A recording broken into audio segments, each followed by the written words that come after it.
Today we're going to start the restoration of this Vornado fan made in the 1950s. It's something that I inherited from my dad, and he used it in his garage, and that's probably where I'll end up using it too, but it's in pretty rough shape. So this will be a multi-part series, and we're going to go through it from top to bottom. And it already functions, but it's got a lot of rattles to it, and the finish on it is really just terrible. So we're going to clean it up nicely and make it work a lot better. Now, of course, I've unplugged the thing, and we're going to start disassembly, and we will be doing a complete rewire as well as we go. And we're going to start by taking the fan itself off of its base, I believe.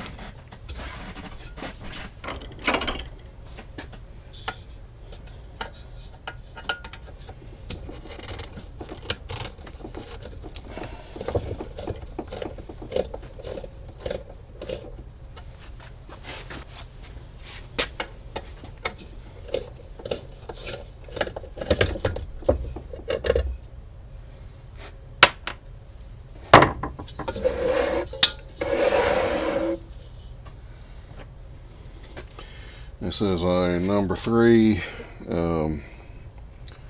Phillips head.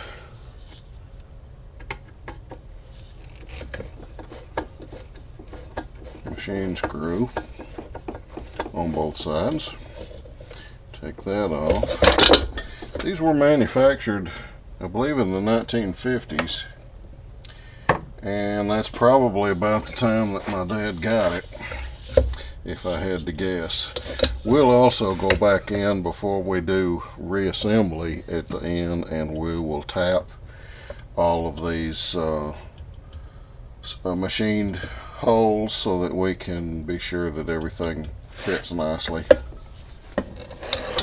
Okay, now there's some wiring also between the base and the head, as you can see.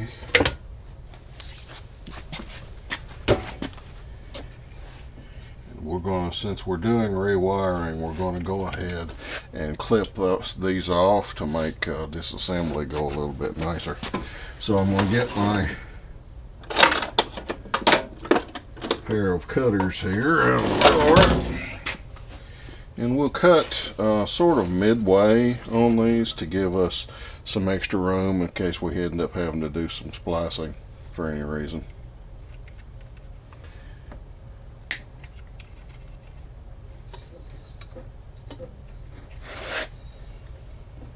I'm going to go ahead and mark these. It's usually good. Most of the time these things are intuitive, but sometimes you can get turned around when you're working on things like this, and you want to make sure right at the beginning that you keep everything marked as well as you can. You could use coded colors, or different color bread ties or something like that even.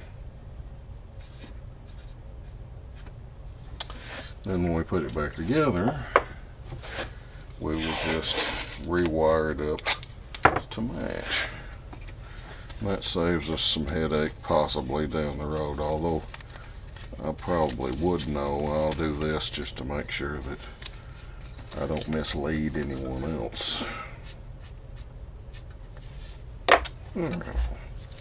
And now, with that clip, we have separated, I believe, yes, the base from the head. I'm going to put the head aside for a moment. We'll take a look at this base. It has a plate here. Looks like that will probably release with some screws. Base has some circular pads that it sits on, and over the years they've flattened out at the bottom.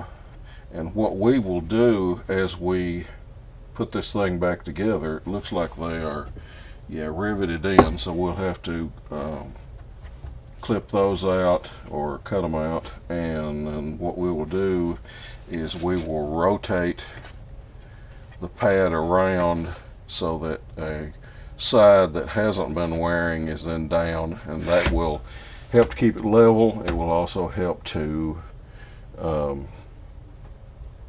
keep it safe from too many vibrations. If it's set directly down onto this metal rim, you could get a lot of vibration noise, and we don't want that. Well, I think that's a good enough place to stop for now. Come back next time and we'll continue on our disassembly of the Vornado fan.